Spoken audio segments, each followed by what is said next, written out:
In order to minimize background interference and as a courtesy to your colleagues, please silence all cell phones and electronic devices and mute your microphones unless speaking. I'm going to engage the assistance of the co-host to mute anyone who's emanating noise other than when they're speaking or presenting. We'll do a formal roll call. Please respond here or present. Chair Russ. Present. Vice Chair Gonzalez. Present. Member Adams. Here. Member Austin. Member Austin. Present. Thank you. Member Gavin. Present. Thank you. Member Wolf. Present. COO Sherrod. COO Sherrod. Present. Thank you. Chair, there are no members of the public who registered as required in order to provide comments. As such, we may proceed with the regular calendar for today. The first order of business is a motion to adopt both the minutes of the regular voting meeting and the regular non-voting meeting, both of which were held on Wednesday, March 23rd, 2022 at 10 a.m. and 1 p.m. respectively. Do I have a motion? Motion. Was that Paula? Yes. Thank you. Seconded by? Seconded by? Vice Chair. Thank you. All in favor? Aye. Aye. None opposed. Thank you. Chair, would you like to provide any opening remarks? I do have one topic area I wanted to update the board. So we have staff up in Albany today, and we're going to have staff in Albany probably through the next few weeks as we begin to really engage the State Assembly and the Senate on the creation of the Preservation Trust. The bill was introduced in the Assembly yesterday with an amendment, which I'll speak about in a moment. And in the Assembly, the bill number is A7805. So that's A7805, if anyone wants to take a look at the version online. If there's anyone of the board members who is comfortable contacting an Assembly member or Senate member to indicate the significance of this, please feel free to do so. A call does not hurt. Now, last year when the bill was introduced, we had no co-sponsors. This year we have 12. And there's additional folks that we talked to yesterday who, while they haven't co-sponsored, said they would probably consider doing so in the next few days. We have not had a bill introduced in the Senate as yet, but that I think is coming. We had very productive meetings up and down the line. We talked to everybody, including the speaker yesterday, and the speaker's staff on the approach in the Assembly. So we're encouraged. We don't obviously have, we still have a hard road to go. Some other things that are happening besides more folks being open to the bill and co-sponsoring, a number of the folks we talked to also said, even though they're not on the Housing Committee or they didn't feel they were leaning favorably. And the big change in this bill from last year is the bill now includes what we're calling an opt-in provision. So if the trust bill becomes law, there'll be a period of engagement with the property, and the property can actually make a choice. The residents can make a choice. They can choose to participate in the trust, they could choose to do RAD, or they could choose to wait and reconsider at a later date. The ability for the residents to choose, while not, I think, ideal in terms of structure, is ideal in terms of giving folks a sense of equity and that they have some control. One of the things that happens when Nycha mounts an initiative is that it feels like you have this institution coming at you, And it's true. I mean, we're just too big not to have that sometimes. So this opt-in provision we think is very significant. And we've had a number of resident leader support as a result. We now have, I think, around 21 letters from TA presidents all over the city. I think Brian and Andrew counted it up, roughly about 30,000 households would be represented by those TAs. So that's been encouraging. It's not to say that we've also got very fierce opposition. There's a group of folks very dedicated to not changing anything about public housing, and especially the trust. So what will happen is we will be upstate with staff through the days in session. And we have our InterGov team plus Andrew up there. So it's a great team. I just want to say, if you walk around up there with Brian Honan, there's not a single person who doesn't come up and shake hands, and either Brian knows them, they work together, or we just have a tremendous asset. Also with Courtney and Andrew on the support side and the technical side. So what will happen is that we will be going up looking for more co-sponsors, introduction in the Senate, more folks that might indicate that they're leaning favorably, and we're going to continue the great work. And I want to call out resident engagement, because it's been the resident engagement staff that's been talking to a lot of the tenant leaders, and that's Yuka, Janelle, and Leroy.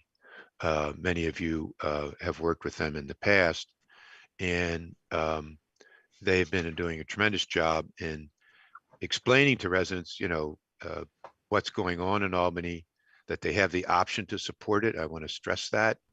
I had someone tell me yesterday, well, you're no one has to write us anything, for the record. If you like the idea, you want the idea to advance, fine. But, Nycha is not coercing anyone on this.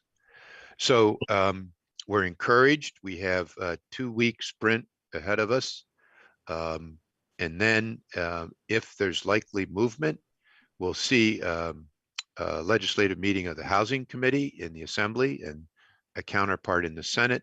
If it comes out of those committees, it would go through the ancillary committees and potentially for a floor vote. If it does not come out of the committees, then we're pretty much going to know, that we've hit the wall. So I'll try to keep the board apprised informally, because I realize we won't, our meeting won't coincide. But if you're interested, or you have some ideas about, just shoot me an email. And Brian and Andrew and Courtney are back tomorrow. And but any board member who would like to just say, hey, please think about this, you should feel free. That was my only update. I'm excited and encouraged and trying to be pragmatic, because there's no way to tell how this is going to roll. We just don't know yet. We have momentum, but I'm not going to represent to the board that it's enough to put us over the top. Yes, Paula. And then, yeah, I'm sorry, Joe. Paula had her, and then Emma, and then Joe. Yeah. Good morning, everybody. Again, thanks very much, Greg, for all this amazing effort. I wanted to just ask you to do a small update on New York City funding. I know that the 2.2 billion was pledged for over 5 years. And I read recently that Mayor Adams has suggested another 5 billion over 10 years. And I just wanted to have both of those sort of outlined. Are they both in play? Or are they? I read the announcement. I haven't looked at what the announcement says is there's additional funding for capital. I don't have the details yet. I think Nycha we could send them around. That's great. Yeah. Yeah, I don't want to, because I really couldn't focus on it yesterday, but I saw the press release, and was very, very encouraged for that. And it did sound like it was an addition to the Yes, yeah. 2.2 billion. So Yeah, we we would have both. we have the money locked into the agreement when we signed in January 19, and we have some additional capital. And that is also has been carried by the city in a good way, mostly directed to helping us with the RAD properties. But I want to find out exactly where these lines are, and then we can update the board. Anika? Super. Yes, so happy to Oh, good. add some clarity here. So it's five. See, I don't even have to think about it anymore. She just jumped in. So that's teamwork. Thank you. No, happy to. It's 5 billion total in capital for affordable housing. That doesn't just include Nycha. It is both Nycha and HPD. So the Nycha portion is an additional 1.2 billion to support PAC and 200 million for repairs at Gowanus and Wyckoff houses as part of the Gowanus rezoning. The remaining funding is for HPD. Thank you. Member Wolf. Yeah, member Emma. Member Wolf? Member Wolf. Hi. I'll follow up certainly offline. It's great news about the movement in Albany, understanding you're not counting any chickens, etc. I was just wondering if there was a parallel effort to get local support from whoever in local government, so the city council in particular, if that is also a live work stream or that's not been as much of a focus. Resolutions, hearings, that kind of thing. Yeah. I think that the chief housing officer has the mayor pretty engaged. I know he's made calls. I know he has talked to folks. I can't speak, and I actually would have to talk to Brian on the city council side. We were so focused on, just walking up there and meeting every every assembly member or senator, but I will ask him to maybe just shoot an email if we have anyone on council that's talked to us along those lines. I do know that the other folks we saw up there yesterday, legal aid, really, really strongly supporting the bill, going around to their constituencies, explaining why they're in support of it. So they really, we must have run into them 2 or 3 times as we crossed through the offices. That's enormously helpful because, and we've had some advocate groups that are sort of not taking a vote, but suggesting in their conversations to stakeholders, other stakeholders, that they're more favorable, especially with the opt-in provision.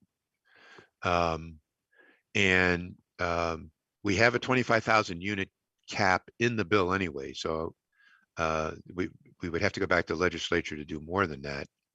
So the opt-in actually would give properties that want a chance to ride the trust if it comes to pass to do so.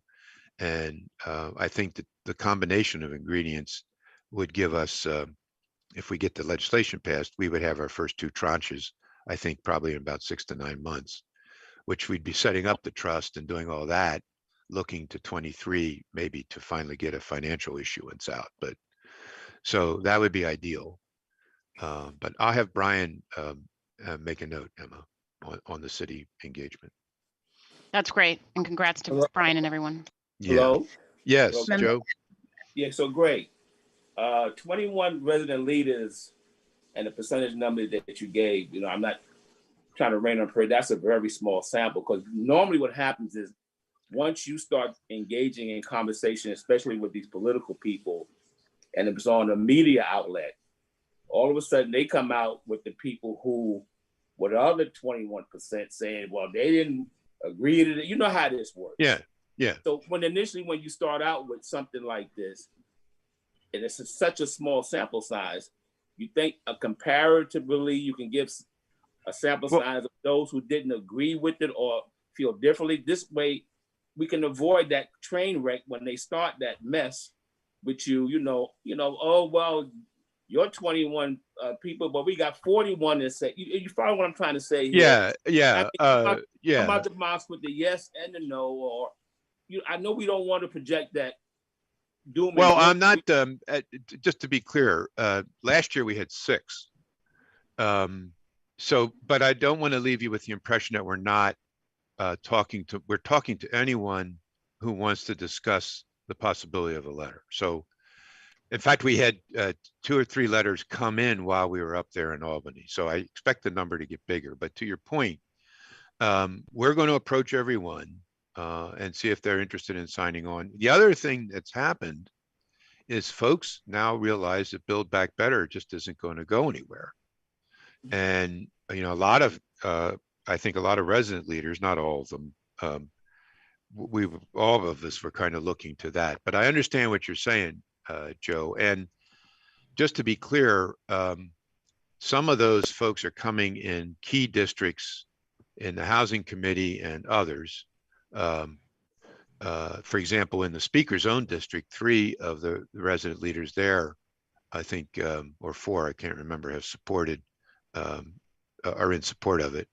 We have an op-ed, I hope, coming out in the not too distant future that would be drafted by a resident leader.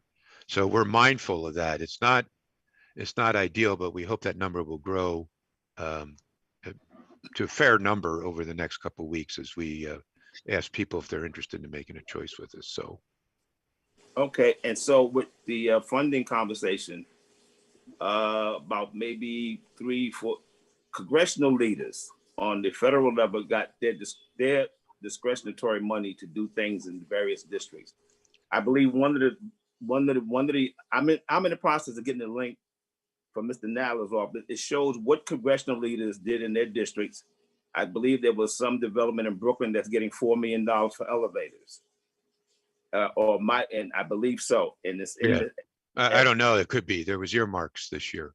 Yeah, well, they got their money and it was earmarked to be given. This is an election year for a lot of them. So that was one. And it's a few other districts and stuff where money is going to be given. And it's a link that shows what each congressional leader did in their district, not necessarily with Nycha, but maybe other projects, say playgrounds or other facilities and things of that nature. But there's a link coming out, and as soon as I get a hold of it, I'll just share it with you because it tells what they've earmarked. When they earmark it like that, usually the money is going to be given in that district. Oh, no, yeah, it goes to a specific project. You're correct. Yeah, like those elevators, wherever was $4 million, and that's quite a bit of money, and will help rectify a lot of headache. So unless you have the link, maybe you can share with us first. I don't. Intergov would probably have it at some point, but we if you get it, send it. But if we get it, we'll send it out. Okay, thank you. All right. Yeah. Oh, Joe, I also ran into your daughter. Which one? The one that works in Albany. I don't know if she's your oldest or not, but I did say hi. She's the middle, yeah. Amelia. Yeah. Okay. Yeah.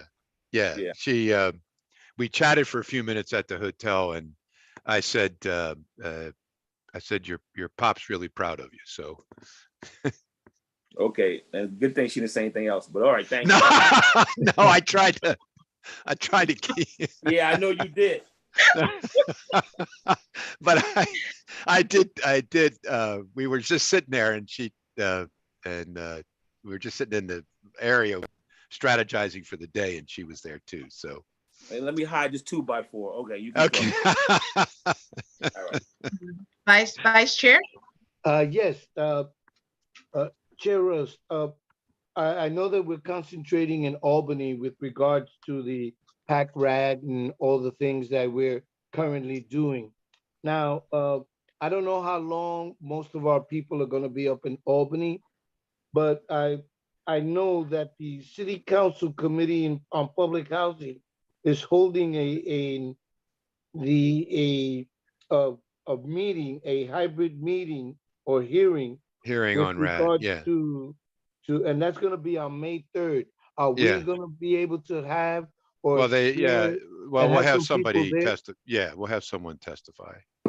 Well, also we need to have someone to kind of be there to hear what they have to say and hopefully rectify any, I guess, misunderstanding Well, or I sort of have, I don't know how I don't know how this hearing will go. They'll probably send questions over. I don't know what else we need to tell the council. Some council Right. members believe that the only thing that happens when you convert to RAD is we throw everyone out, which or do other things that are dramatically hurtful or harmful to residents. So we'll provide testimony and answer questions. And we'll also use the meeting to encourage any city council member who likes the trust idea to support it at the same time, because if we had both RAD and the trust, then, you know, for some, maybe RAD's more palatable. For others, maybe the trust is more palatable, but then you have the choice. So, Right. but you're right. We'll have preparation for that. We'll have staff among and then a group that will testify. But we'll be in Albany. We'll have a small group of people in Albany next week, the week after, and probably the week after that. But that won't impact on the hearing. well, you know, and this is my own personal feeling. I'm sure there are others that feel the same way I do. You know, if you're saying all these things that are happening, why don't you provide us with some information so that we can follow up where you're making these accusations? You know, give us an example of what you're talking about so that we know how to go back and Right. answer. But Well, to make these yeah. accusations without giving any substance, you know, that's not helpful. No, it's not. But I want to. We'll can talk about this. But Okay, all right, no problem. yeah, no, the folks who you know, we have a really deep resident engagement process with RAD, which actually we're going to do a briefing on with a couple of you very soon. We also have a transition process that's designed to keep people in their apartment. That's the other thing that's important. All this will be discussed at the hearing, but we can also provide you with copies of that testimony and examples ahead of time. So we'll make a note to do that. Okay. And then you'll have it too. Also, when Brian's back, I'm going to ask him to send to the board members some talking points around legislation in case you run into somebody. Yes. So that's all coming. Hey, Greg, yeah. do you mind asking Brian to send like us when he does that, like key people to Yes. call or talk to, or if we're running Okay. into them on both sides, Senate and Assembly? Yes. Okay, We great. can do that. Awesome. We have a tracker sheet that Andrew's keeping. Cool. So and he updates that daily, and we can share some suggestions with the board. So we'll do that. Okay. Okay. Thank you. Thank you. That's all I had, and thanks for the questions. Okay, terrific. Thank you, Chair. Chair will now proceed to the calendared items 1 through 25. I remind everyone to be on mute unless you're presenting to avoid interruption and delay during the presentations. Items 1, 2, and 3, Sergio. Thank you, Madam Secretary. Good morning, board members. I am Sergio Paneque, Nycha's Chief Procurement Officer. I'll be presenting agenda items number 1, 2, and 3 for your consideration on behalf of the Office of Supply Management and Procurement. Item number 1 seeks funding authorization in the amount of $4,003,181.70 to enter into an agreement with APR Industries Incorporated for the purchase and delivery of hardware, mortise locks, and related parts and accessories. With the board's approval, the agreement would commence on May 1st of 2022 and continue for 3 years through May of 2025. 2 bids were received, and APR Industries Incorporated is the lowest responsive and responsible bidder for the requirements contract. APR Industries Incorporated has provided Nycha with over $5.5 million worth of materials over the past 5 years. Given this proposed contract is for goods, a Section 3 plan is not required. A vendor responsibility memorandum from the Procurement Ethics and Vendor Responsibility Unit was submitted to the Office of the Board Secretary on April 12, 2022, citing no issues to preclude award and that the vendor is deemed responsible for a contract award with Nycha. Therefore, the Supply Management and Procurement Department respectfully recommends that the members approve this award resolution. Are there any questions? Proceed, Sergio. Thank you, Madam Secretary. Item number 2 for your consideration seeks funding authorization to approve a contract capacity increase to the existing agreement with HD Supply Facilities Maintenance Limited for the purchase and delivery of maintenance, repair, and operating supplies. The original contract with HD Supply was approved by Board Resolution 17-1129-15 with an initial contract term of 4 years and 32 days and a not to exceed amount of $136,719,000. The Office of Supply Management and Procurement respectfully requests a $22 million capacity increase in order to fund the continued provision of goods during the remainder of the final 333-day extension option term, which commenced on January 30th of 2022 and will continue through December 29 of 2022. If approved by the board, the new not to exceed amount will be $158,719,000. Given this proposed contract is for goods, a Section 3 plan is not required. Therefore, the Supply Management and Procurement Department respectfully recommends that the members approve this contract capacity increase resolution. Are there any questions? You may proceed. Thank you, Madam Secretary. Item number 3 for your consideration requests authorization from the board to amend and restate the authority's procurement policy manual. The authority's procurement policy manual was last amended on June 30th of 2021 and went into effect on July 1st of 2021. In an effort towards continuous improvement and in light of changes to the Code of Federal Regulations, the Office of Supply Management and Procurement respectfully recommends updates to the procurement policy manual that would further clarify procurement policies for authority staff and enhance the authority's diversity programs. The changes recommended inclusion of a micro purchase threshold of $50,000 for purchases administered by the Supply Management and Procurement Division or as approved by the Chief Procurement Officer. In an effort to more clearly define the circumstances where procurement from only one source may be justified, and to outline the circumstances that apply to non-competitive procurements, inclusion of the following: where a good or service is only available from one vendor that is uniquely qualified to provide said good or service. Where after Nycha has 1, publicly advertised a sealed bid or request for proposal, and 2, no or limited response bids were received in response to the solicitation. Where exigent circumstances and conditions support a non-competitive award that include the following: responding to court orders, stipulations, or consent decrees, to mitigate potential loss of funds or need to recapture funds, to avoid, prevent, or alleviate diminution of value or waste. In cases where an existing vendor has defaulted or has become unavailable to perform, and the agency requires a substitute vendor to proceed expeditiously. Where a need for goods or services, construction, or related services exists that cannot be timely met through competitive sealed bids or proposals. Where there is an exigent need in the following circumstances: to extend a contract for a minimum time necessary to meet an exigent need, to procure legal services or consulting services in support of current or anticipated litigation, investigative, or confidential services, to procure construction-related services for a later phase of an ongoing complex construction project from the same vendor where it is not practicable and is not compelling to use the same vendor to complete the work, to award to a new vendor because it is not practicable or advantageous to award by change order or modification of the original vendor, and time is of the essence to complete the additional work.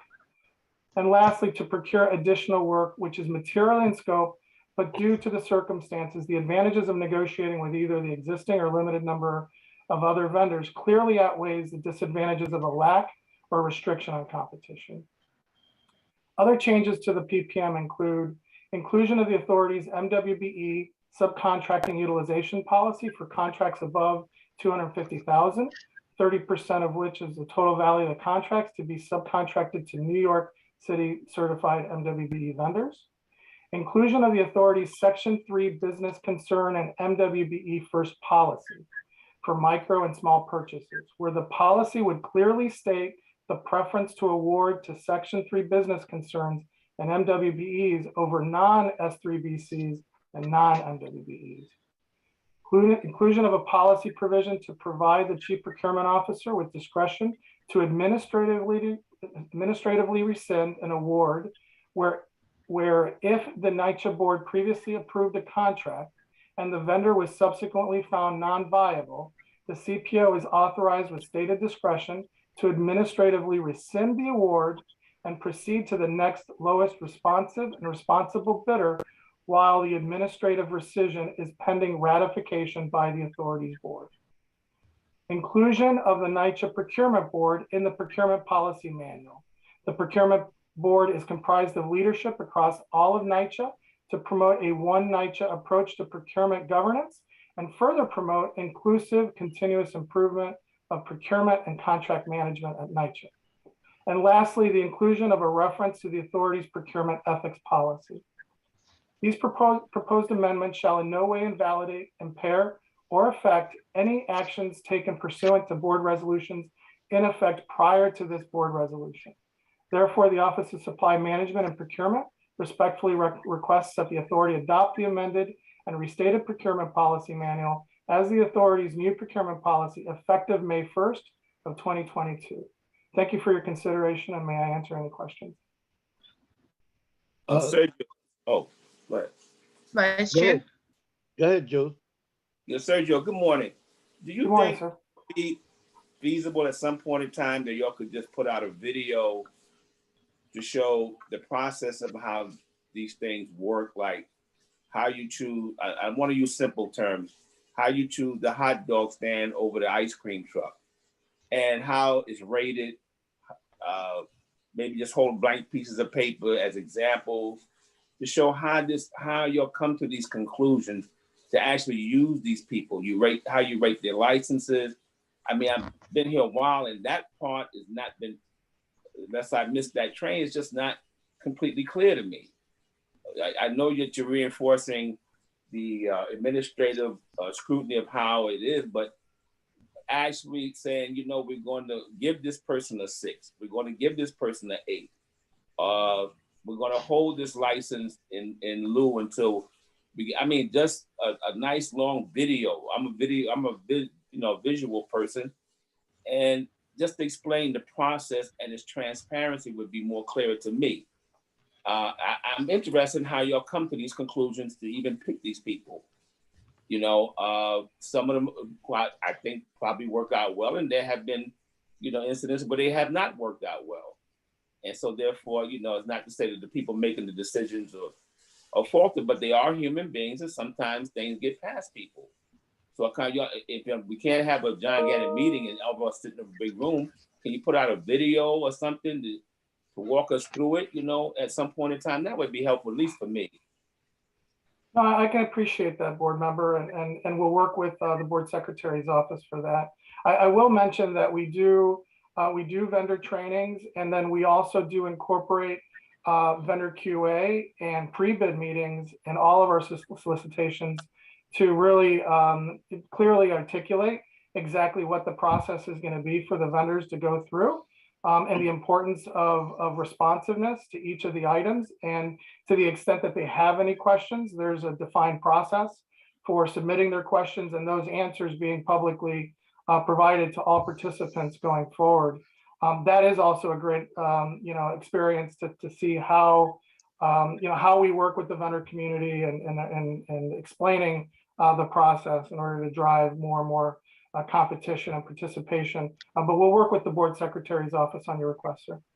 Yeah, well, you don't have to actually have the actual person you're trying to contract. Use a mock person or something just to explain the process of how you come up with this rating system and how it applies to actually having somebody come to this agency and do work for this agency, because they, we're not going through a whole lot of negativity. There have been, you know, some missteps with this.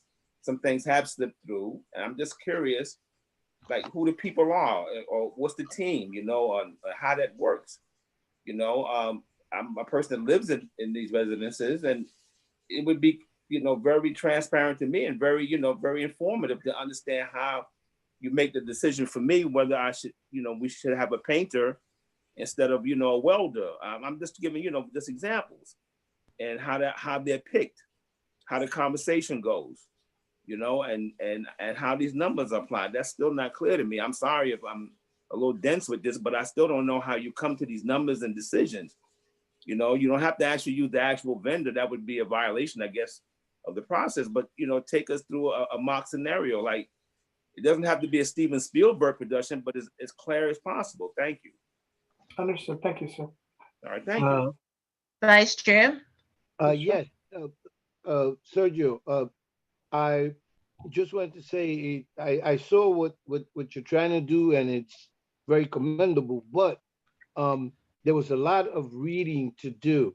And although I read through most of it, I still need to read a little more. So I'm asking for a little indulgence that although I'm with it, that if I find something later on reading, that I can ask you to explain that Yes. to me a little better and make it a little clearer. Of course, sir. Yeah, Okay. please. All right. Thank you. That's all I And got. Sergio, it's Great Greg. document. I just wanted to say that I think this this set of changes is unique because it's doing a couple things. One, it's addressing problems we've encountered directly in the procurement process, where we know we have to move quickly. When we have asbestos abatement, when we have a leak in the wall, when we have certain lead issues and other things, these are actually public health emergencies in my view. And some of the things that we've encountered together over the past months have led to the changes and the way we're approaching to give us this flexibility. And I want to say, I think your staff has done, and the other support folks you've worked with, a great job in articulating reasonable choices and for use of discretion in selecting a vendor that's great. And the second thing I would call out is, so as obviously I've been doing this work a long time with a lot of different housing authorities, and this is the first time I've had the chance to work in an agency that's actually addressing this problem. So we have the scale, and now we have the approach and the flexibility, and I think that very supportive of these changes. And to Victor's point, let's we could do something, you know, little tutorials if we need them with the board, so that they understand this gives us the chance to move more quickly, but in a reasonable way. So thanks. Thank you, sir. Thank you for your support. I wanted to echo the compliments on the comprehensiveness of the manual. One thought, Sergio, is maybe you host another training, a short training, and we could tape it. And so that any of us who need to go back and remind ourselves how it works would have that available to us. So that way it's you talking to us again, but also recording it and using it for future. Thank you. Thank you, board member. Will do. Okay. All righty. No further questions or discussion. Thank you, Sergio. Thank you, Madam Secretary. Thank you. We'll move on to items 4 through 7. Joe. Yes, good morning. This is Joe Cortine, the Vice President of Operations for Brooklyn Property Management. I'll be presenting items 4 through 7. Items 4, 5, and 6 are seeking authorization to ratify the award of 3 requirement contracts between the authority and Briscoe Protective LLC for inspection, testing, and central station monitoring of fire alarm systems. These are 2-year requirement contracts with 3 one-year renewal options to be exercised at the authority's sole discretion. These requirement contracts provide for inspection, testing, and central station monitoring of fire alarm systems. The scope of work includes, but is not limited to, furnishing all labor, material, tools, equipment, insurance, and incidentals necessary for those inspections, testing, and central station monitoring. Briscoe will provide remote monitoring of the fire alarm systems by Statewide Fire Corporation, a New York City Fire Department approved central monitoring station. Briscoe will also respond when requested to fire alarms, trouble alarms, and supervisory alarms to investigate and restore the fire alarm to normal operating conditions. The first contract under item number 4 is for the Bronx in the amount of $1,201,288. And Briscoe has a Section 3 projected labor hours of 3,900 hours. Item number 5 is a Brooklyn contract in the amount of $1,334,476. And Briscoe's Section 3 hiring plan projects Section 3 labor hours of 4,500 hours. Item number 6 is for Manhattan Developments in the amount of $1,516,658. And Briscoe's Section 3 hiring plan projects 4,500 Section 3 projected labor hours. Are there any questions? Yes. I know that back in April of last year, we were briefed on how the new HUD rules for the projected Section 3 hires, as opposed to people, they're talking hours. Now, I do know that at the end of that briefing, we were supposed to get an update as to how things are going and how does that actually work. Because I'm speaking for myself, but I don't know how you can figure out how many hours it's going to take if you haven't done it yet. So I'm trying to see with this new HUD law or procedure, how that works. You know, this 4,500 hours, 3,900 hours, 1,290 hours. You know, I could understand the people because then we know how many people it would take to do it, but I don't understand the concept of the hour and how you reach that conclusion. So if someone can get back to me with that, I'd be very happy. If they can get back to the board in case anyone else has the same concern, that's great. But if not, I'd like to know. Victor, the HUD rule changed it from hires to hours, which is Right. Yes, I know that. But what we're finding out is that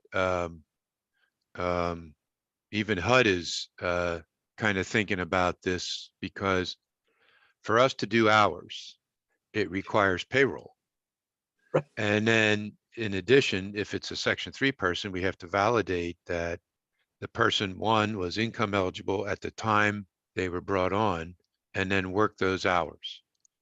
And frankly, and I'll be, How you doing? this new approach has actually made it, I think, harder to validate. Yes. Because now you need to get the payroll, including the Section 3 folks that might be on staff.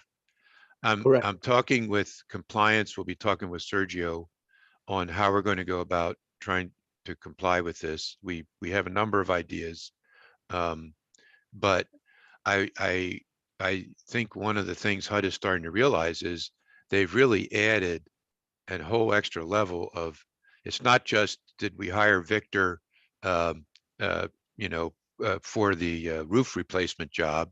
How many hours did Victor actually put in? But in HUD's mind, the other thing they did is they now allow a look back period.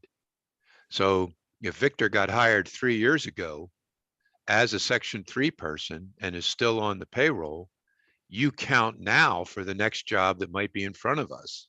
So it is a complicated thing. I don't want to, and I'm, we're expressing the resolutions in terms of the new rule, but we are also meeting internally because we want to make sure we can come up with a system that actually works.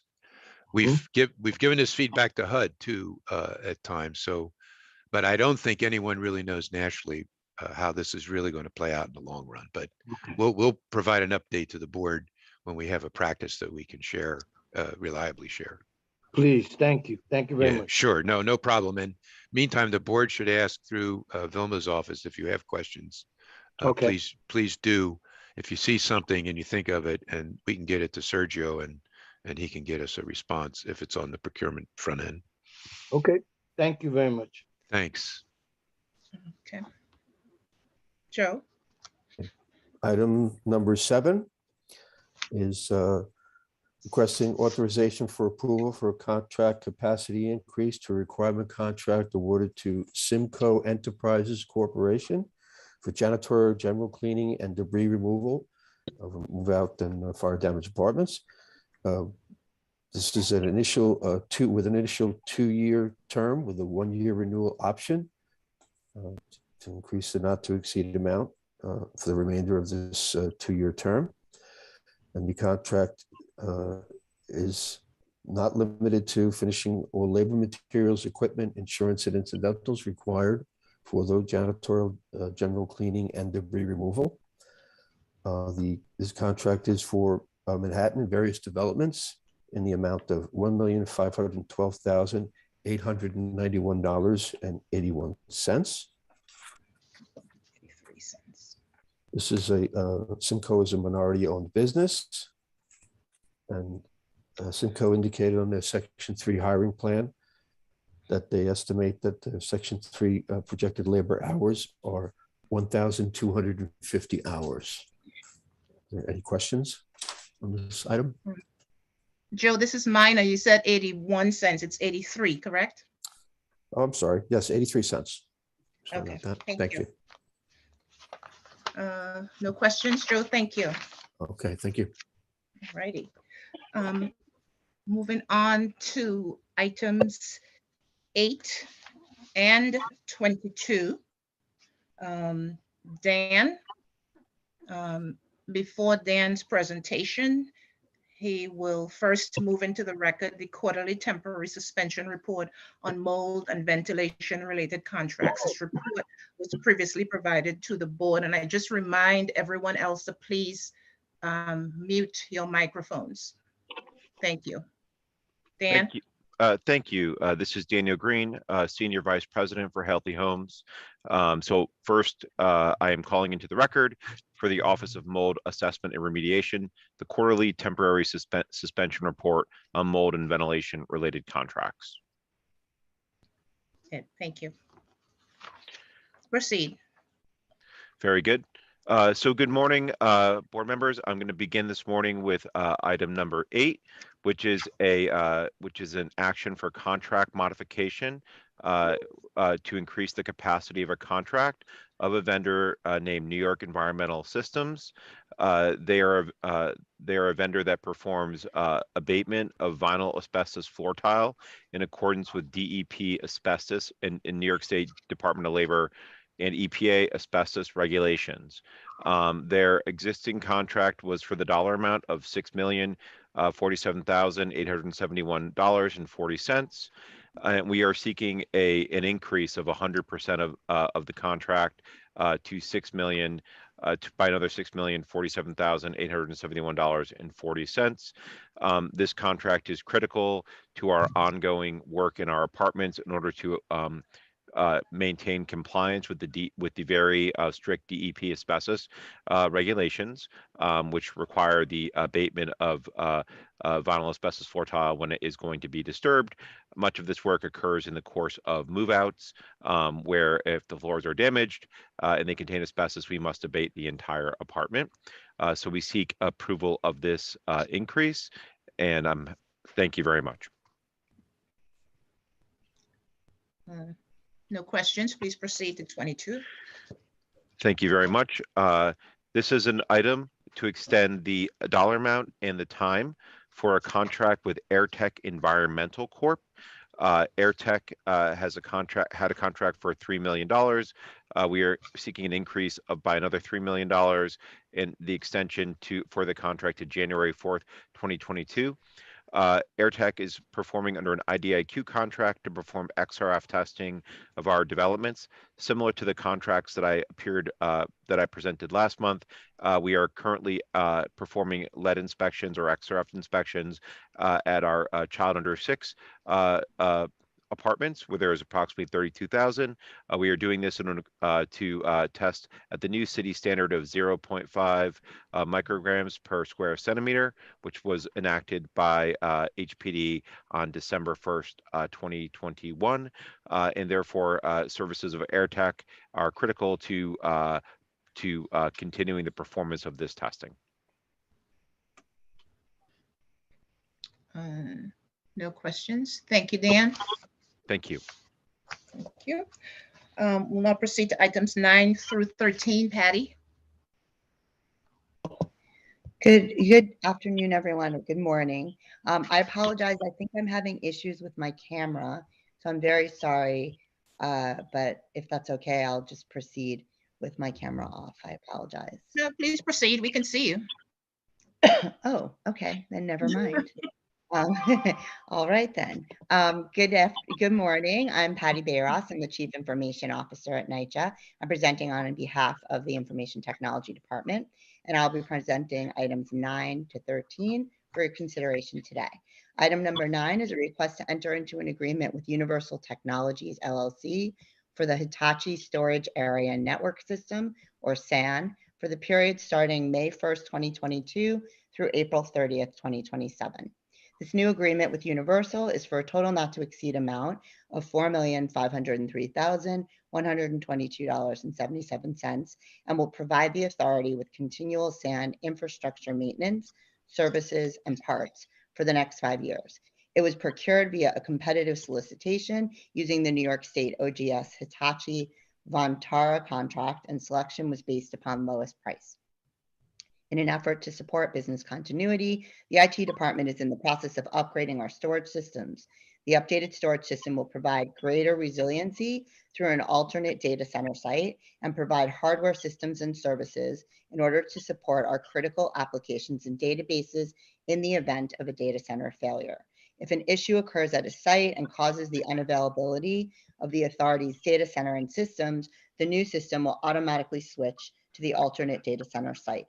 The services provided by Universal for the Hitachi Storage Area Network System will support existing and future enterprise-level storage to support the authority's central office and Long Island City locations. Thank you for your time. Happy to take questions on this one. Patty, good morning. Good morning. Okay, so with Hitachi and the SunGuard, it seems to be solid. They seem to have a very favorable work establishment in the capacity of what you're trying to get them to do.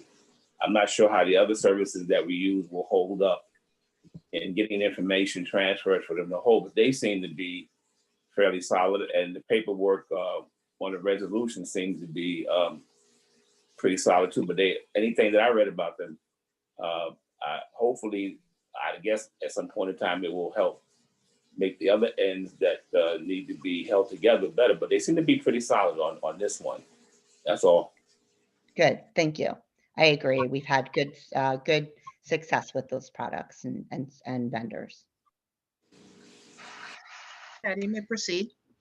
Great, thank you. Next, I'll present item number 10 for your consideration, which is a request to ratify an agreement with NTT America for implementation and transition of the authority's on-premise Cisco Unified Communication Manager, UCM, and Unified Contact Center Enterprise, UCCE clusters to cloud-based telephony unified communications as a service, UCaaS, and call center systems, CCaaS, including integration with the authority's Microsoft Cloud-based Active Directory, email services, on-premise Siebel, and Maximo applications.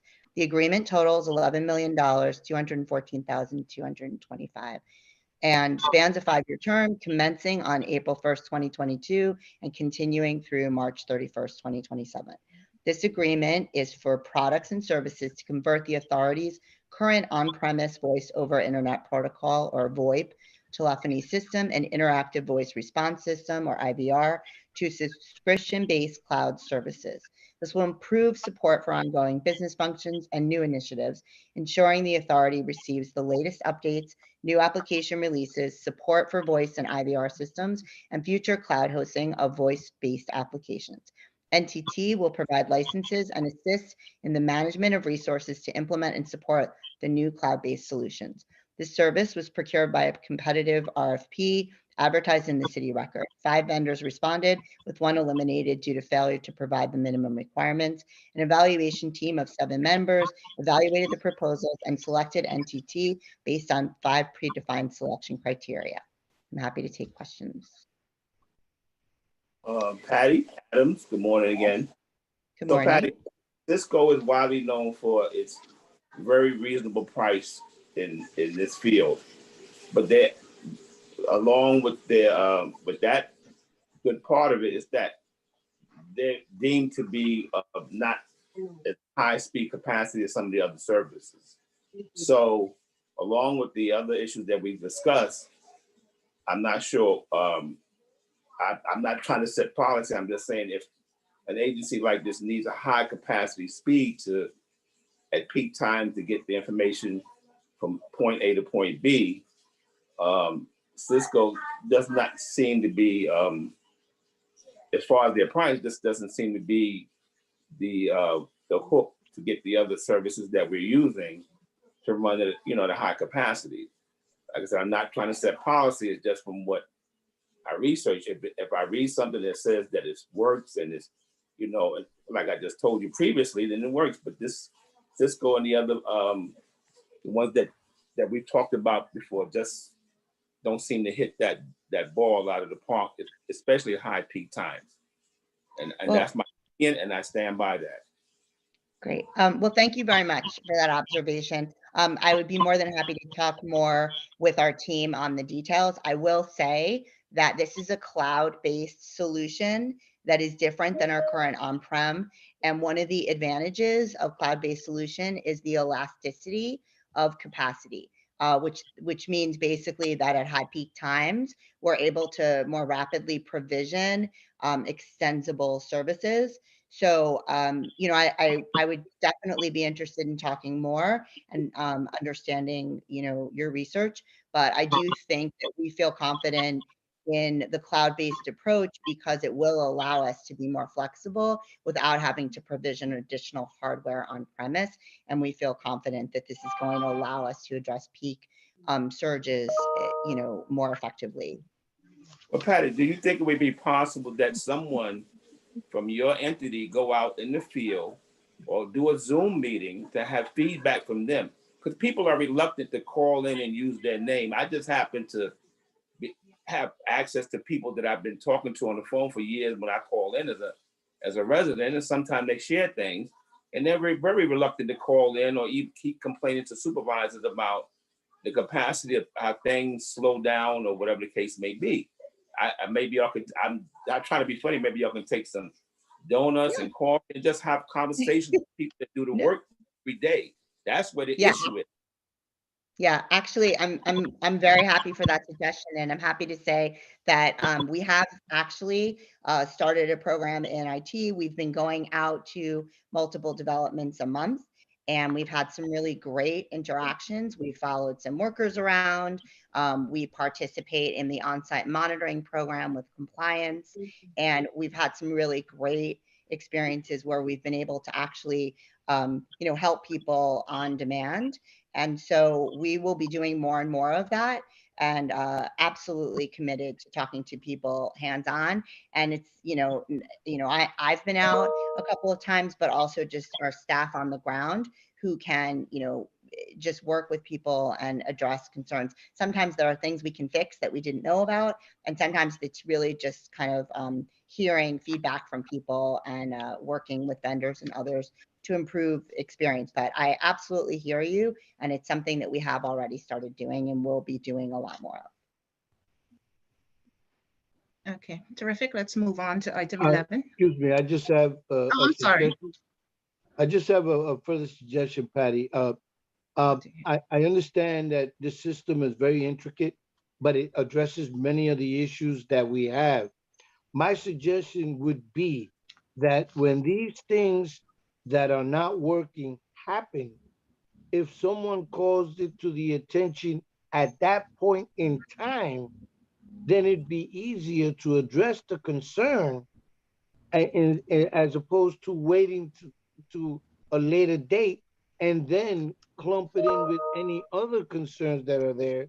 And when it's going to be almost virtually impossible to figure out where the actual problem is. So if something happens today, right now, in real time, that is the time to address the issue so that then you and your group can get to it and figure out what went wrong and where it went wrong. Absolutely, Board Member Gonzalez. Thank you so much for that. And Okay. we are aware that we need to be out there and make sure that people understand that IT is accessible. We have 24-hour on-call support managers, and if anything happens, you're absolutely right. The best way for us to learn what the problems are is to address them in real time. We have been working on putting more monitoring and alerts on our systems so that we don't necessarily even need people to call us. We should be figuring it out proactively, but it's always very helpful if we know, right away when something is going wrong because we can identify the problem and isolate it. It is true we have very complicated systems, so sometimes that gets muddied together and it's hard to isolate the problem. But I appreciate that, and we're definitely working with the teams to encourage people to reach out to us as soon as possible. Okay, thank you. Patty? Yes. Even though it was a holiday, I did, as I have done since we've been engaged in conversation. It was an Easter Sunday, and I know it was a holiday, but I sent you an email about the 4-hour outage at the call center. And I also sent you something before that related to the Maximo system, which you're going to be talking about shortly, I believe. But when I get it, I send it to you. And one or two times, one time you did respond, but I didn't expect anybody to respond on a holiday. But that was a 4-hour outage. They were trying to do tickets by hand. And that was just one or two examples out of since we've been talking. But let me let you go on with your presentation. That's all. That's no more questions. Okay, it. thank you, Board Member Adams. Item number 11 for your consideration is a request to approve a contract increase to the agreement with SunGard Availability Services LP, or SunGard, for information technology disaster recovery services for the authority's mission critical applications and database systems. The authority has executed an agreement with SunGard to provide an alternate temporary data center site, hardware systems, and disaster recovery restoration services to ensure business continuity of the authority's mission critical systems in the event of an actual disaster. This contract was originally procured via an RFP with a 5-year term from April 1st, 2021 to March 31st, 2026. The initial contract was for SunGard's agreement was for 1-year term with a not to exceed amount of $826,502. The initial year provided continuity of IT's disaster recovery capability in coordination with the vendor to determine which technical equipment and services to implement at the DR site, which requires extensive planning. To provide capacity for the 4 additional years, we request that the board authorize a $3,306,008 increase to SunGard's agreement for a new not to exceed amount of $4,132,510. In addition, the agreement supports the authority's business continuity planning in the event of a disaster through geographical separation between the primary and backup recovery site locations. It adheres to regulations, security policy, and meets best practices that require continuous disaster recovery service availability. The disaster recovery services support many of the authority's critical applications, which include the Maximo inventory and work ticketing systems, Oracle Siebel CRM management system, and Oracle financial systems, just to name several. I'm happy to take any questions. Patty, does this come with a red phone that you pick up when there's an emergency and you just? Yes. Is that how that works? Yeah, absolutely. Switch it over. Okay.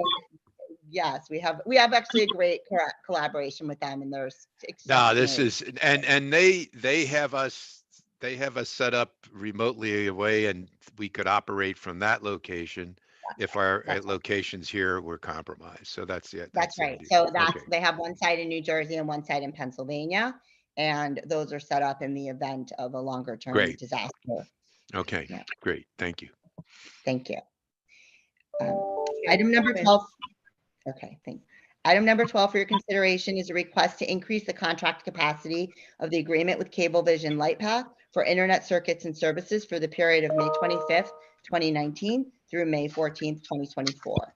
The existing agreement is for a 5-year term with a not to exceed amount of $850,000, which is based on the terms and conditions of New York City Department of Information Technology and Telecommunications Master Services Agreement with Cablevision. This request is to fund the continued provision of services during the remainder of the 5-year term. IT is requesting a $1.5 million capacity increase for a new not to exceed amount of $2,350,000. Approval of this capacity increase will provide the necessary maintenance, services, and support for the authority's increasing amounts of internet circuits at development offices and support multiple services, including self-service kiosks and connectivity for Siebel and other systems at the property management offices directly. Additionally, this contract increases the bandwidth and speed of the internet circuits, supporting existing services such as voice over IP and multimedia services, and aligns with the authority's strategic direction to provide field offices with direct internet and cloud-based services. I'm happy to take questions at this time. Patty? Yes? Adams. So some of the services that we discussed previously, first of all, I have a couple of questions. Why are we still using the kiosk? Because there's just no privacy for residents to sit in an open area to conduct their rent and private business. That's just not really feasible option to how to do things. Now the staff that have to come out to assist, and I just did mine not too long ago with 4 other people. And as far as the service, it's very difficult at times to go back to add or delete things. She was banging on it, the side of it, like the old television back in the day when I used to go to watch cartoons at Greg's house. I mean, that is just, and we did rent recertifications last year by dropping them off. They were processed in 5, maybe 6 days at the most. Those kiosks, from a IT standpoint, are not really good, and from a privacy standpoint, for residents.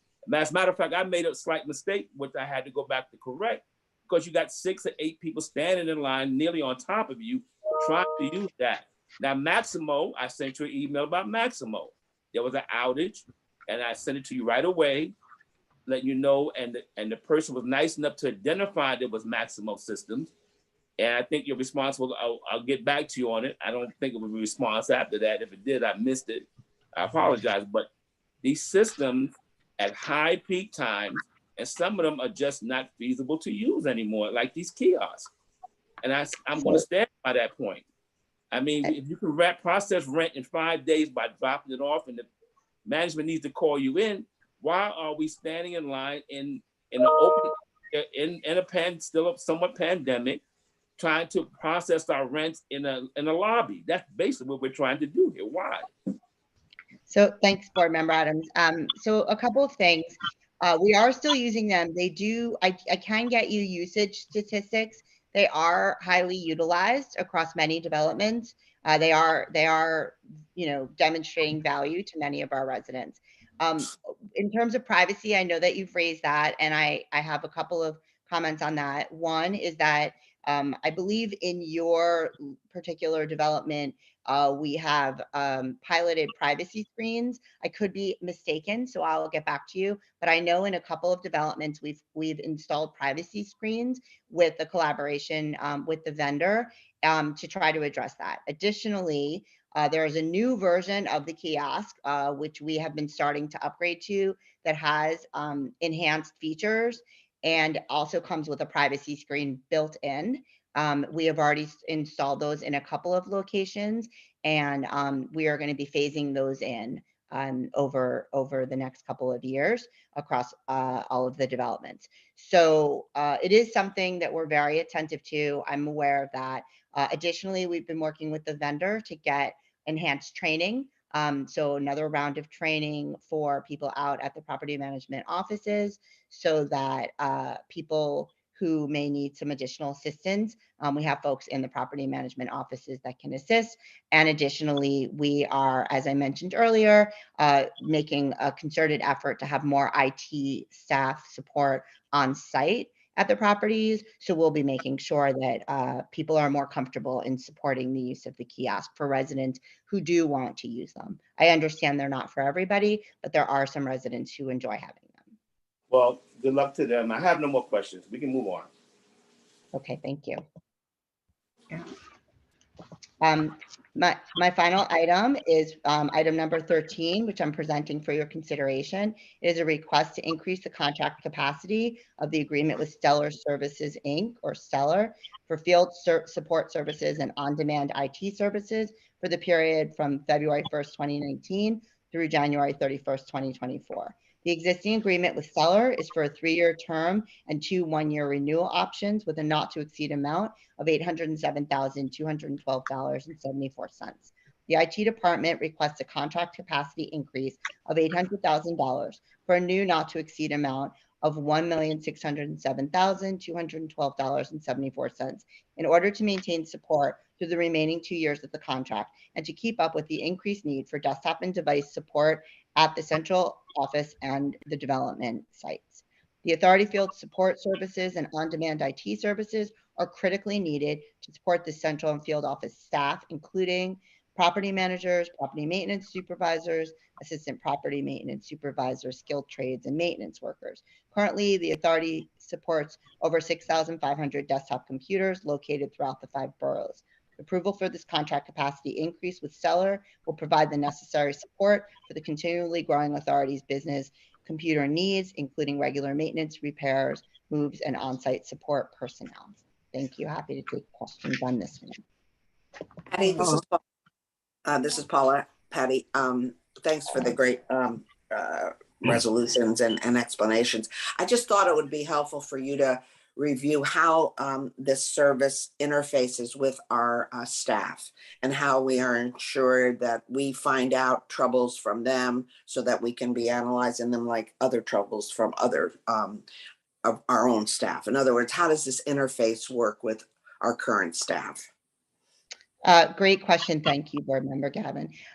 So they are essentially like staff augmentation. So they are considered almost, part of our staff in some cases. The beauty of this contract is that it's, again, kind of elastic.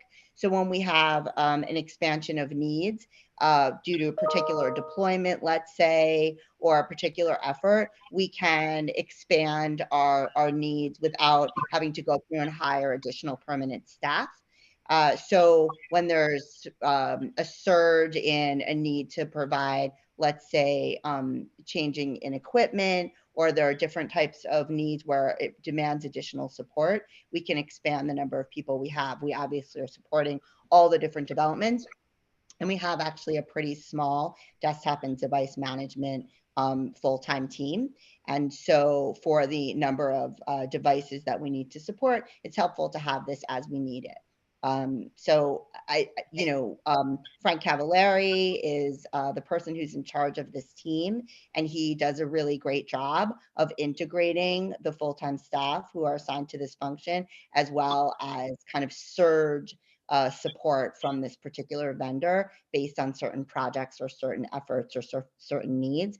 And he's singularly responsible for both the staff and the consultants. So he makes sure that all that information is shared.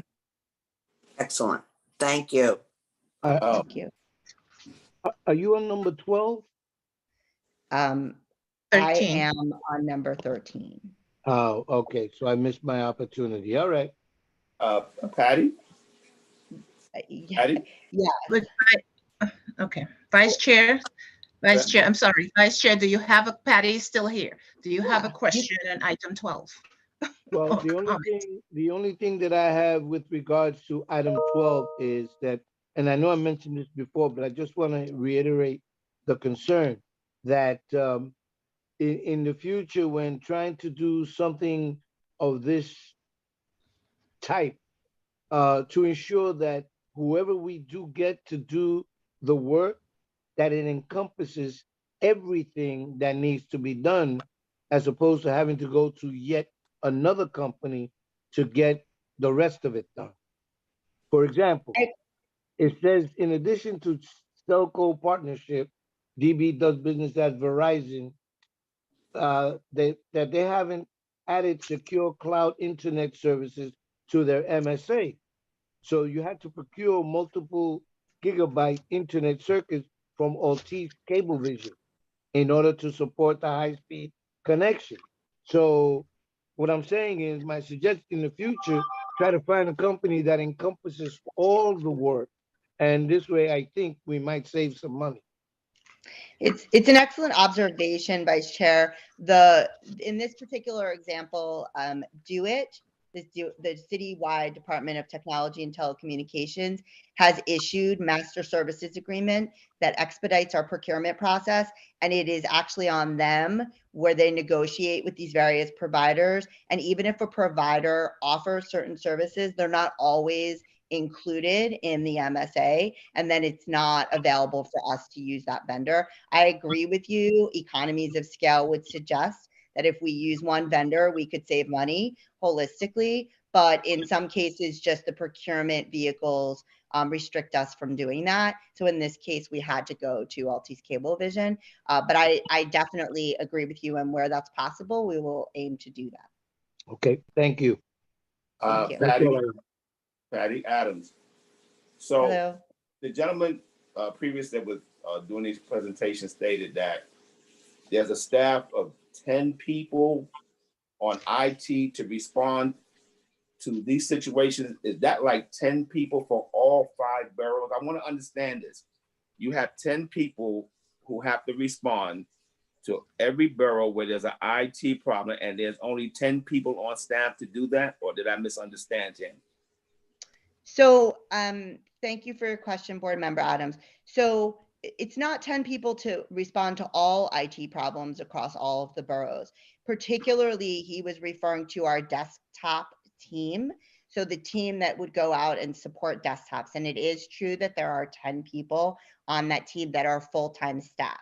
That is why we use the seller contract, because we can bolster that team as needed. And we do leverage that contract vehicle for getting additional people when we need them for support out in the field.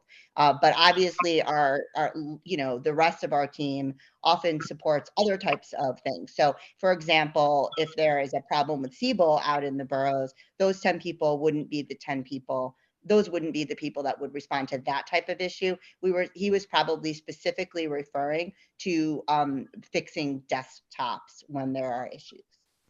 So just 10 people for desktop for agency this size seems to be very, very minute. I mean, let's not even put in the other elements of this. I don't want to hold up the meeting, but just for desktops. And if you're just talking about at 90 Church Street, but I'm talking about, are you talking about desktops in various other entities of Nycha and management offices and other places where people are trying to do work? There's only 10 people. That's what you're saying. Yes. That is 10 full-time staff. Okay, for 5 boroughs. Yes. Okay, no more questions. I'm no more questions. Thank you. Okay, there are no additional questions of Patty. Patty, thank you very much. Thank you. We'll move to items 14 through 21. Steve. Good morning. And can you hear me? Steve, yes, Steve? Yes. Yes. I will go. Let me interrupt you, Steve. Before you present items 14 through 21, you will first move into the record CPD's quarterly temporary suspension report on elevator modernization, heating plant and waste management contracts, and CPD's spend rate update, which report was previously provided to the board. Thank you, Steve. Thank you very much, Jacqueline. Good morning. My name is Stephen Lovesey. I'm the Executive Vice President of Capital Projects Division.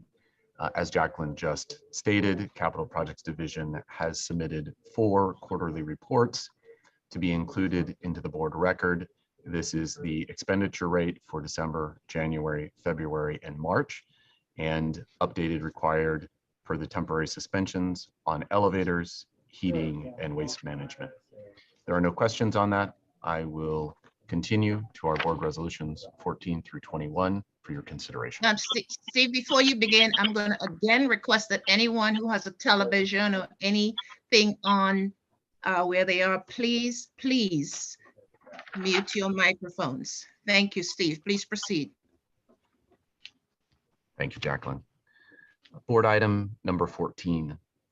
Capital seeks authorization to enter into a 3 agreements for construction management as agent services for the total amount not to exceed of $11,157,336.50.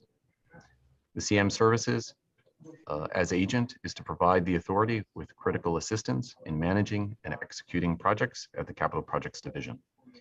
The construction management as agent will provide the authority with on-site CMA services at 3 developments: Ravenswood Houses, Bayview Houses LLC 1, and Marcy Houses for the replacement and or installation of boilers. CPD estimated that the total cost, construction cost for this work is $103,900,000. The estimate for construction services was $14,234,063.40, which was higher than the contracted amount for consideration at $11,157,336.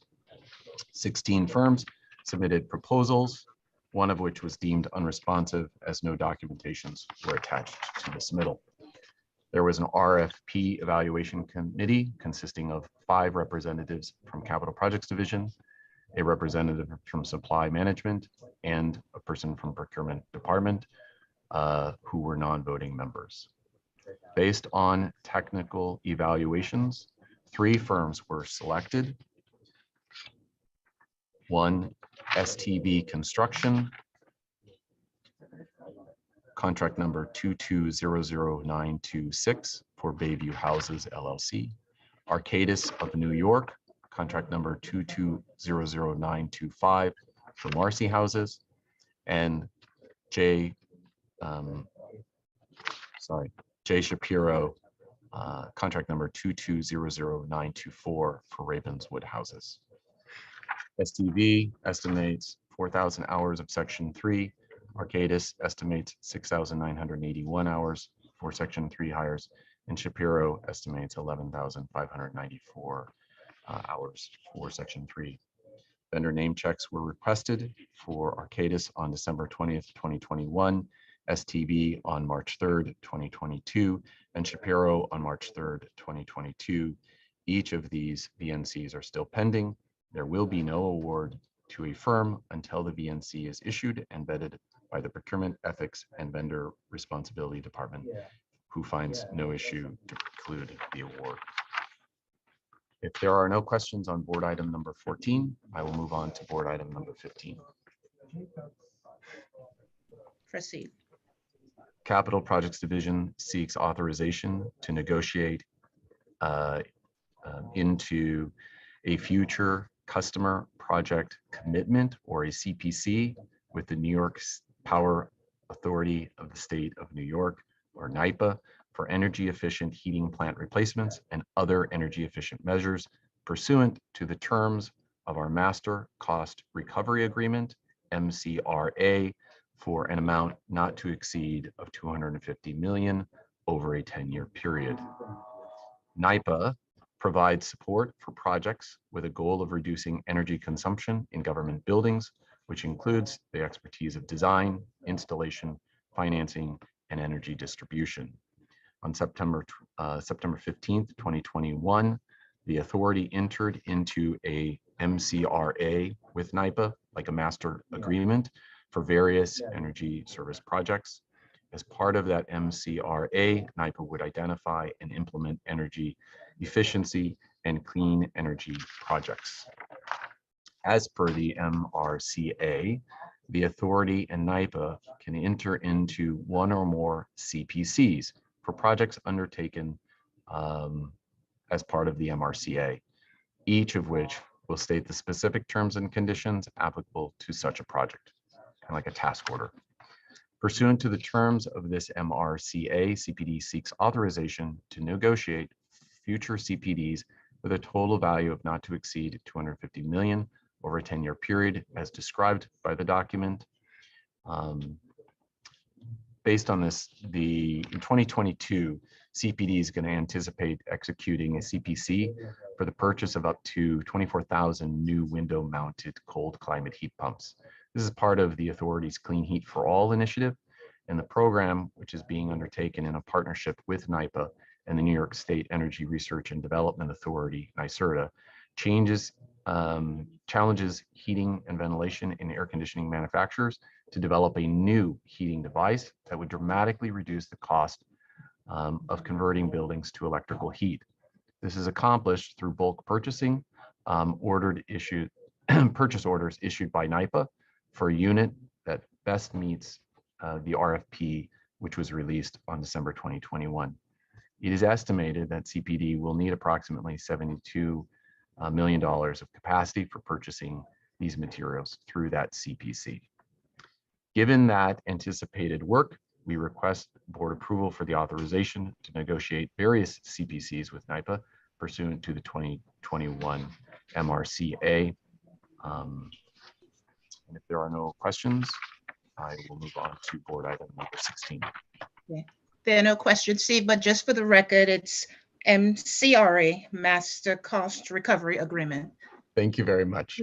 Yeah. Hey, Steve, it's Greg. I apologize. I do have, so we're kind of, this contract gives us this kind of vast set of options in a way with NYPA to implement our energy program via basically a set of task orders to follow as we take on various initiatives, buy certain equipment, or take advantage of new technology or whatever. And this kind of serves as the framework for that with an upset number. And then we're working inside of that with the various kinds of things, say, oh, we're going to do solar over here and heat pumps over here, that kind of thing. Do I have that correct?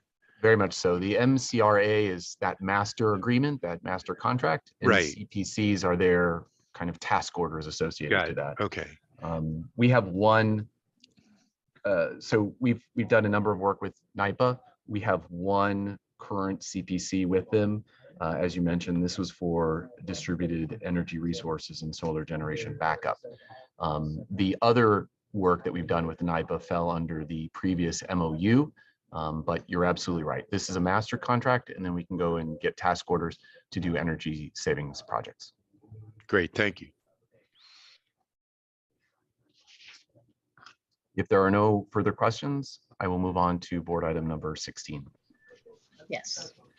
Capital seeks authorization to approve a contract capacity increase for indefinite delivery, indefinite quantity job order contract.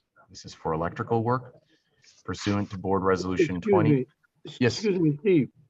Madam Secretary, there's someone that has something on and it's very distracting when I'm trying to listen to Steve give his presentation. I hear. Yes, I have made the announcement. Sorry to interrupt you, Vice Chair, but unfortunately, I think it's actually might be Steve's background because everyone else is on mute. Okay. Okay. Steve, you got to turn that radio off. You know, I was just looking. I'm in the bullpen at LIC. You might be. Yeah. But there's nobody around me. Yeah. Just one second. We're gonna make you go to the cone of silence. I don't know where else it would be coming from, but Steve, just proceed. Go ahead, Thanks. Steve.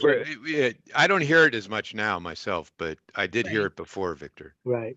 Yes. Okay. My hope is that everyone's going to be quiet around me. No work is going to get, no, there's going to be plenty of work getting done. Board item number 16. I'll just repeat that one section. Capital seeks authorization to approve a contract capacity increase for an IDIQ job order contract or JOC for electrical work. This is pursuant to board resolution 20-10/28-11. The authority entered into one IDIQ job order contract with Gemco Electrical Contractors, Inc. It was in the amount of $15 million. The scope of work was for site lighting upgrades, installation of LED fixtures and associated components, and the removal and replacement of asphalt pavement for electrical installation as an as-needed basis. This is the first contract capacity. And due to the current market conditions and budget limitations for closed circuit television, Capital Projects Division Recover and Resiliency Department has determined that the unit prices in our IDIQ job order contract construction task order catalog were the most efficient and should be used to perform the work at various citywide developments as part of their portfolio. CPD identified one of our IDIQ job order contracts, which could do the performance of the work, and estimated the additional amount was 22.5 million would be required for this IDIQ job order contract to address the additional work. CPD is requesting authorization to approve the 22.5 million contract capacity increase to cover the costs of the additional assigned work. If there are no questions on board item number 16, I will move on to board item 17. Capital Projects Division seeks authorization to ratify a contract capacity increase in the amount of $1,487,889 to the agreement with Gnon Pedersen Fox Associates PC KPF. This is for architectural and engineering services at the Red Hook East and West houses as part of the Sandy Recovery Program.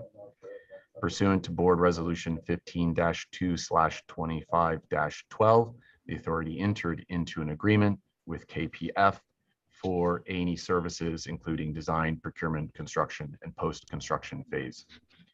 This was for two developments, Red Hook East and Red Hook West. There have been 14 previous capacity increases. This is capacity increase number 15. Additional construction services totaling about $987,889. I'm sorry. Additional construction capacity increase for the AE contract header for the amount of $1,487,889. That's broken into two pieces. Additional construction services needed for $987,889. At the time of the contract was procured in 2015, it was not possible to have a firm construction schedule as part of the scope of work, and therefore it was stipulated that the design firms base their fee for construction services on an assumed 8th-month schedule, knowing that this would need to be changed during the construction contract after it was bid out. The estimated construction schedule is now 36 months, resulting in additional meetings, on-site inspections, required information, and submittal reviews. There's also an allowance for additional design services of $500,000. The Red Hook project is one of our most complex and largest single Sandy recovery project, and further additional design services beyond the identified in the above are likely to become necessary during this extended period. CPD is requesting authorization to ratify the contract capacity increase on number 15 in the amount of $1,487,889 to cover the cost of the additional assigned work, which will continue through April 30th, 2023. Steve? Yes. I think you still have a little interference. You think you can watch the Kardashians later? What? That was a joke, Steve. Okay. Yeah. Oh, you were watching the Kardashians? Oh, I'm No, sorry. no, he was watching Architectural Today presents, so, Whatever you say, Greg. you know. I'm sorry for any interference in the It's background. okay, Steve. Go ahead. Steve, if you can just speak up, that might be a little, if you, I will do that. sometimes you go down, so just keep it up. Thanks Thank for you. us. Thank you. Capital Projects Division seeks authorization to ratify a change order in the amount of $2,552,113.58. This to the contract Corbex Inc. for cellar abatement and restoration at Sotomayor houses. This is part of Board Resolution 17-1/25-5, contract number AS 1616102. This was awarded to Corebox in the amount of $6,996,315.81. And this was for cellar abatement and restoration at the Sotomayor houses at all 28 buildings. There have been 4 prior change orders associated to this. Change order number 4, ratification. It was determined during inspections and construction that additional pipe insulation and abatement was required in order to comply with the New York City Department of Building regulations. Failure to properly insulate the piping would have resulted in freezing pipes during the winter season. In order to ensure proper installation of the pipes and obtain the required DOB approvals and prevent delay for this project, CPD directed Corbex to commence work prior to the board authorization. This change order work commenced on July 18th, 2018 and continued through May 29th, 2019. Corbex submitted a proposal for $2,552,092.99, which the authority's consultant, Attain Engineers, Architects, and Land Surveyors had estimated at $2,552,113.58. There was basically an error in the unit price provided by Corbex, so the correct change order is $2,552,113.58. Okay. If there are no questions, I will move on to board item number 19. Capital seeks authorization to ratify a contract capacity increase to the agreement with Lero Program and Construction Management for professional construction management as agent services. This is also for the Recovery and Resiliency Program at Red Hook East and West, and it's for the amount of $2,160,740. This is pursuant to the board resolution 15-7/29-14, where we entered an agreement with Lero. Since the award of this agreement, the scope of work and construction durations of the project being managed by Lero have evolved and necessary increases have made. There have been 2 increases. This is the 3rd increase. The justification for this is that there was presence of lead in the soil at Red Hook East and West developments, led to concern by various stakeholders, including the Housing Authority, regarding the creation of dust as a result of the extensive amount of excavation activities that are necessary at the site to implement the Sandy Recovery Program there. As a result, Capital Projects Division Recovery and Resiliency Department seeked additional $1,579,766 to cover soil lead air monitoring and other related inspections from April 2020 through September 2023. CPD's R&R also seeks additional $580,938 for continued management of the construction schedule, which is expected to be management of the construction schedule, which has been extended due to the construction occurring in 2 phases. CPD is requesting authorization to ratify the contract capacity, item number 3, in the amount of $2,160,740 to cover the costs of the additional signed work. Thank you, Steve. Steve, Yes. I was Victor. having a problem unmuting myself when you were talking about the other thing, and I have a general question for you. I noticed that we're still doing recovery and resilience issues regarding Sandy, and I see that different sources. You have federal, state, and city, and you also have FEMA and CDBG-DR. So my question is this: are we recovering any of that money from FEMA? And if so, where are we at this stage of the game? Are we up to date, or are we still waiting on FEMA to give us that money? I mean, where are we at this point? Thank you, Victor. That is a great question. And if you would like, we can put together a full report on the Recovery and Resiliency Program, where all the projects are, where all the funding is, because there's a number of projects. Many of them are ending in 2022, with just a handful of the really large projects moving into 2023. We are working really well with FEMA and the insurance, as well as the DR funds. Those are the Community Development Block Grant disaster recovery funds. which assist us, and we are working through those funds. Some of the work is outside of that FEMA grant and insurance, and that is where we supplement with some federal dollars, state and city dollars. But we are moving through the FEMA funds, and as you know, that was the largest FEMA grant ever provided, and one of the largest in Nycha's history. Correct. Okay, I would greatly appreciate the board. I think the board would be interested in knowing how that's going, so that this way we'll know moving forward with everything else, and that we're up to par with them as well. Okay? Jacqueline, I will make sure that we provide a report to the board. Okay, you'll Thank provide a you. report to my office and we'll Yes, provide I'm it. sorry. Yes, thank you. Okay. Thank you. Thank you. All right, thanks, Steve. Before you move on to 20 and 21, I just wanted to correct for the record, only because you said it twice, the amount is 2160704. I believe you said 740. So I just wanted to correct the record that it's $2,160,704. Thank you. Thank you, Jacqueline. I clearly Mhm. did not drink enough coffee this morning. It's okay, I did. Board item number 20. Capital Projects Division seeks authorization to reject all bids for a contract for roof water tank replacement at East River Houses.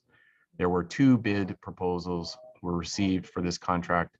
The first lowest bidder, Landmark Group, Inc., submitted a bid that was in the amount of $3,592,000, which was 108% above the authority's cost estimate. Capital Projects Division deems this excessive for the value of the work being performed, and the 2 bids received for this contract far exceed the budget for the project. Therefore, we're requesting authorization to reject all bids.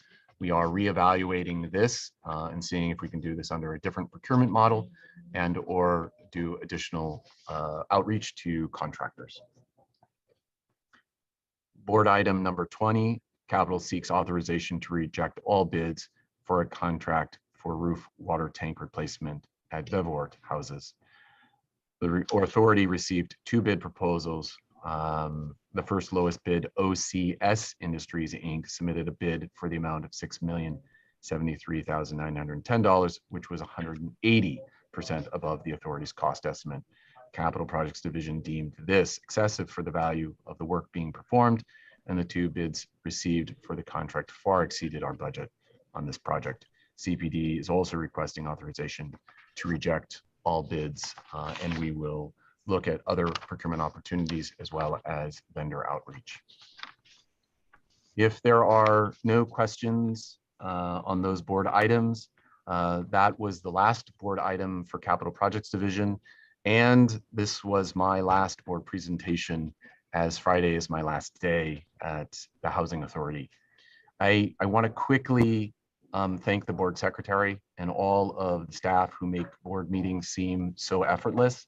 I know the work that goes into this, and I and Capital Projects Division appreciate all of the hard work, support, and dedication. Thank you, Jacqueline, to you and your team. Thank you, Bye, Steve. Steve. Goodbye, Steve. I also want to thank the board for all of the support that you have given Capital Projects Division.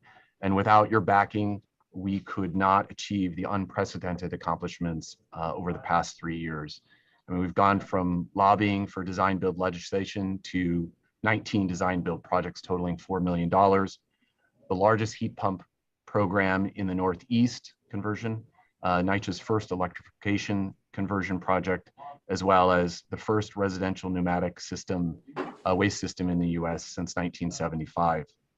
We were world honored for our connected communities, and we have the first stakeholder engagement for standard procedure at Capitol, fostering a partnership and shared decision-making with the residents, I hope, which is a legacy of Capital Projects Division. We've had record-breaking monthly capital spend, along with record-breaking number of construction projects at Nycha's history, to just name a few, all during a pandemic. So I thank you for this opportunity to serve as Executive Vice President of Capital Projects Division. It has been a privilege to work with so many people dedicated to preserving public housing, and it's really been a true honor. Thank you. Steve? Thank you, Steve. Can I just remember, Sure. Vice Chair, continue. Go ahead. All I was going to say is just listen, thank you very much for all that you did. You handled everything professionally, and also you added a little levity so that the meeting wouldn't seem so stiff. And so I want to thank you for that as well. And good luck in whatever endeavor you tend to go to, and good luck. And it was a pleasure working with you.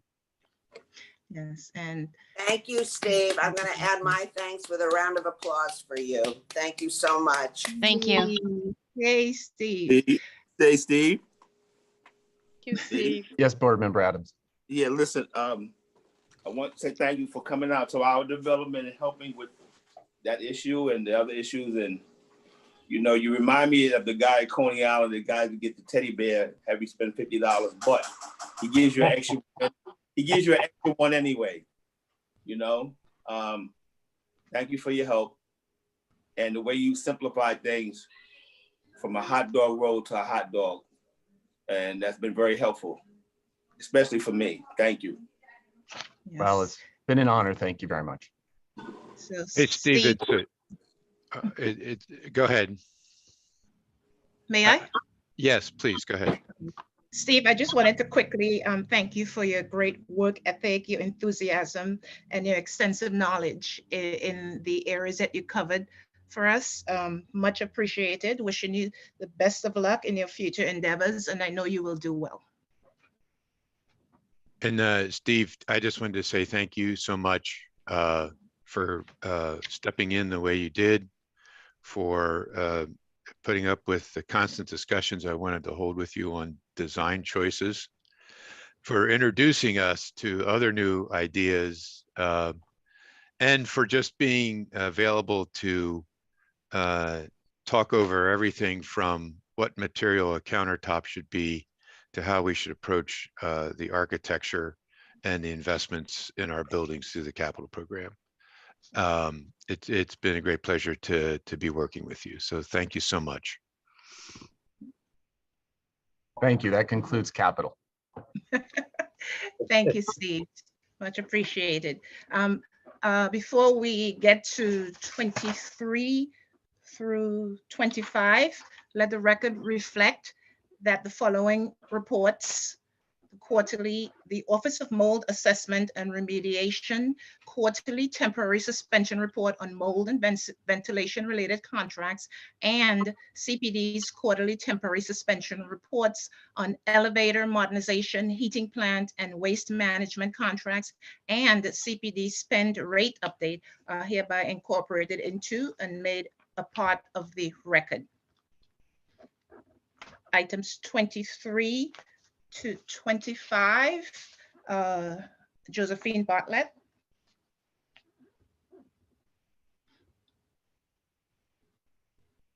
Josephine Bartlett.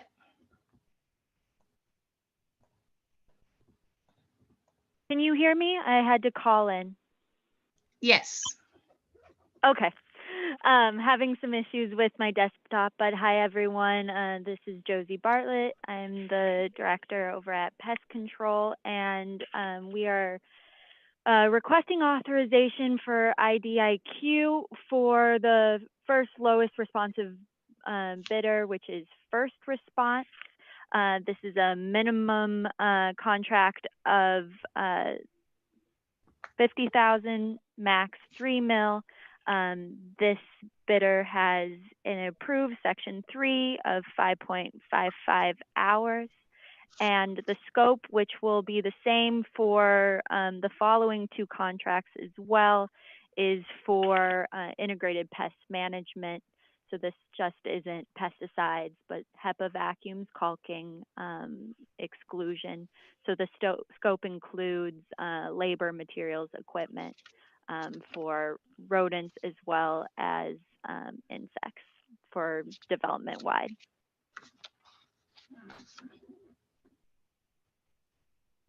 If no questions, I'll move to 24. So again, we are requesting the award of an IDIQ to Bug Queen. The first lowest responser, Sure Shop, was deemed unresponsive. Again, this is a minimum of 50,000, max of 3 mil. Bug Queen was approved for 520 Section 3 hours, and the scope is the same as the previous.